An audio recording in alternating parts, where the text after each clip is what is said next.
creuse ailleurs?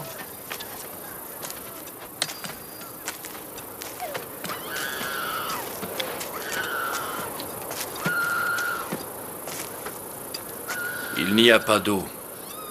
Nous en avons assez pour la nuit. Nous restons ici. Mes hommes commencent à s'énerver. Veille à ce que l'eau soit distribuée de façon équitable. Comme tu voudras.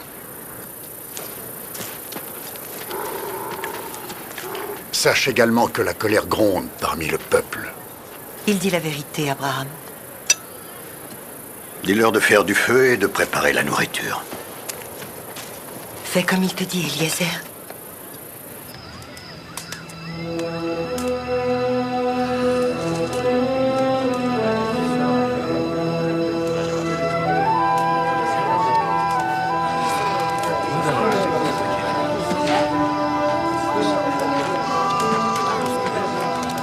Ça va durer combien de temps encore?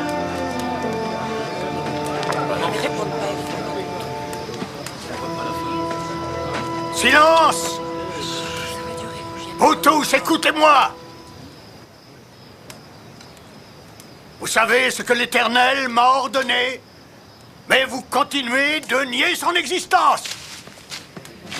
Vous ne croyez qu'en ces idoles. Qui a créé la terre où vous vivez? Qui a créé les montagnes, le ciel? Cette chose en argile? C'est l'Éternel, le seul et unique Dieu, le seul vrai Dieu. Je vous raconte l'histoire de la création.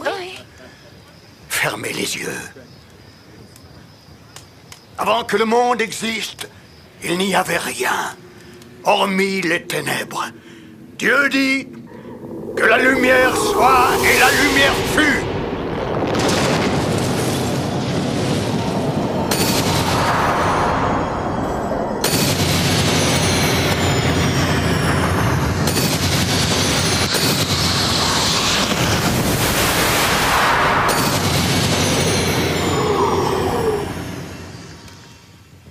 Et Dieu a séparé la lumière et les ténèbres. Dieu appela la lumière jour et les ténèbres, il les appela nuit. C'était le premier jour de la création.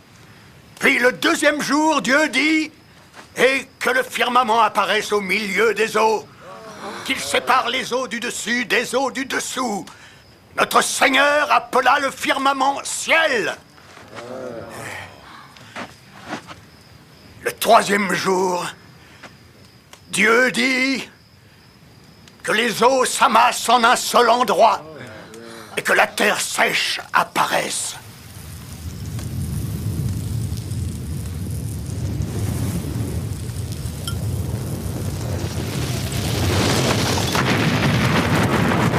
Il en fut ainsi. Dieu appela l'étendue sèche terre et il appela l'amas des eaux mer. Dieu vit que c'était bien.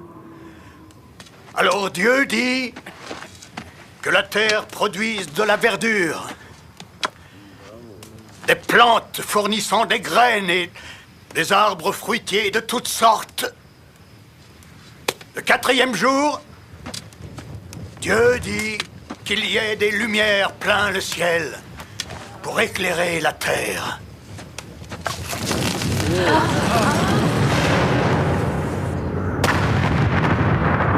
Qu'elles servent de signe pour les saisons, pour les jours et pour les années.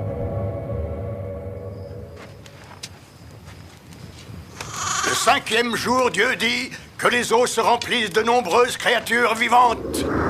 Dieu les bénit en disant « Fructifiez et multipliez-vous, foisonnez dans les mers et sur terre. »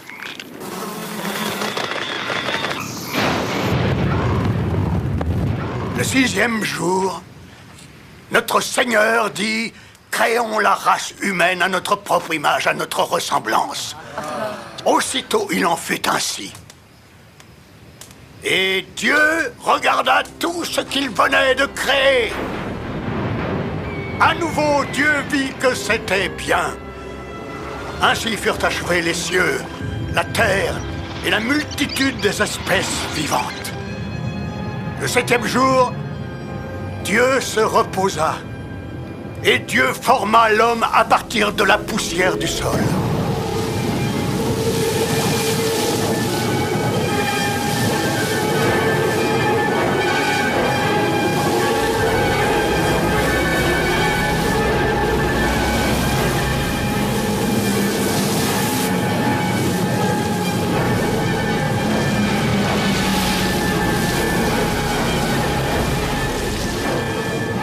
Cet homme, ce fut Adam.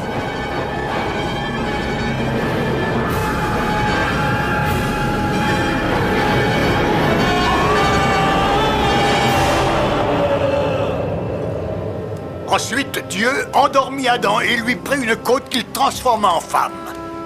C'est pourquoi, quand l'homme quitte son père et sa mère, au moment où il épouse une femme, il s'attache à elle et ils ne deviennent qu'une seule chair.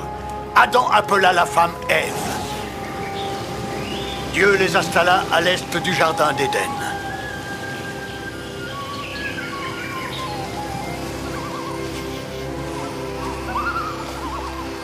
Ils étaient nus, mais ils n'en avaient pas honte. Au milieu de l'Éden poussait l'arbre de la connaissance. La connaissance du bien et du mal. Alors Dieu dit à Adam et Ève, « Vous pouvez manger le fruit de tous les arbres du jardin, sauf un, celui de l'arbre de la connaissance. Vous ne devez pas toucher à ce fruit. Si vous le mangez, vous mourrez. » Or, de toutes les créatures qui vivaient dans le jardin, le serpent était le plus rusé. Le serpent tenta Ève. Goûte au fruit de la connaissance. Tu ne mourras pas, tes yeux vont s'ouvrir. Et tu seras aussi forte que Dieu quand tu connaîtras le bien et le mal.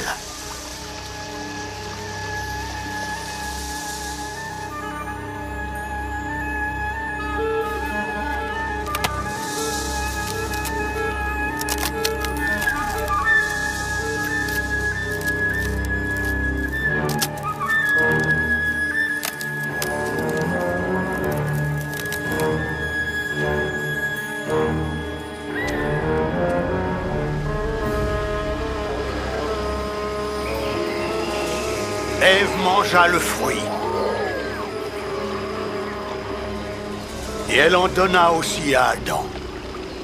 Leurs yeux s'ouvrirent. Ils surent qu'ils étaient nus, ils eurent honte.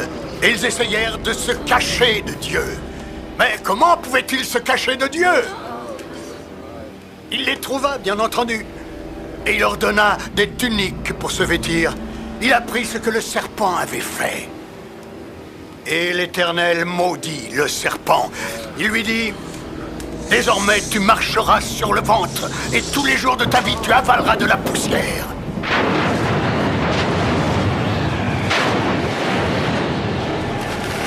Quant à Adam et Ève, il les chassa du jardin d'Éden.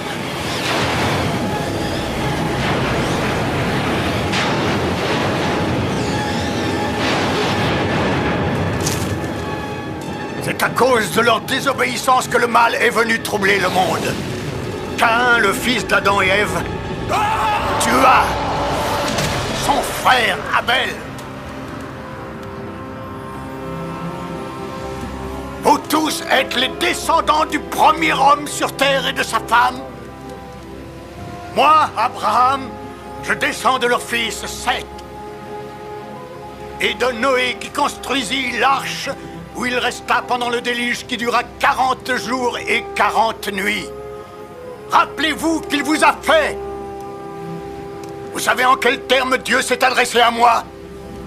Va-t'en de ton pays, de ta patrie, vers une terre que je te montrerai. Recherche mes saintes lois, de façon à ce que tu puisses vivre sur cette terre dans la droiture et la paix. Je te bénirai et je ferai de ton nom un grand nom, afin que tu demeures un exemple et une bénédiction pour ton peuple. Je bénirai ceux qui te béniront.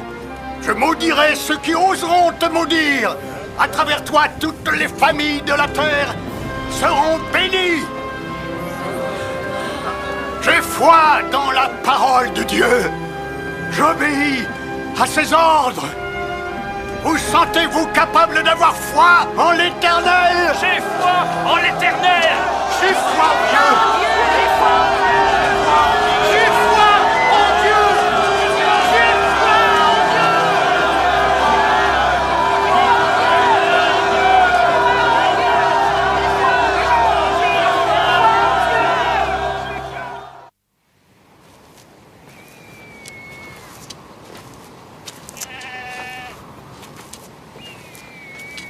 Non, je ne partirai pas.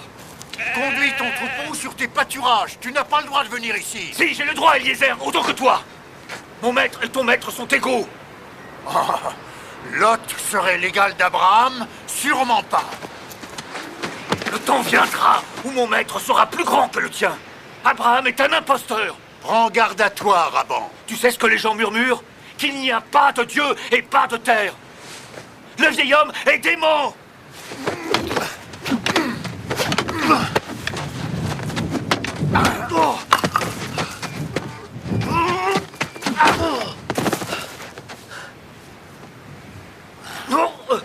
Eliezer.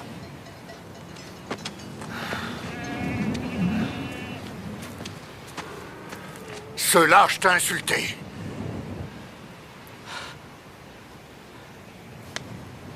La violence ne résout rien.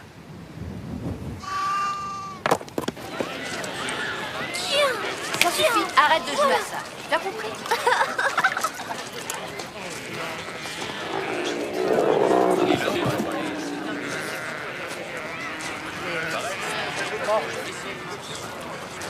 Que se passera-t-il?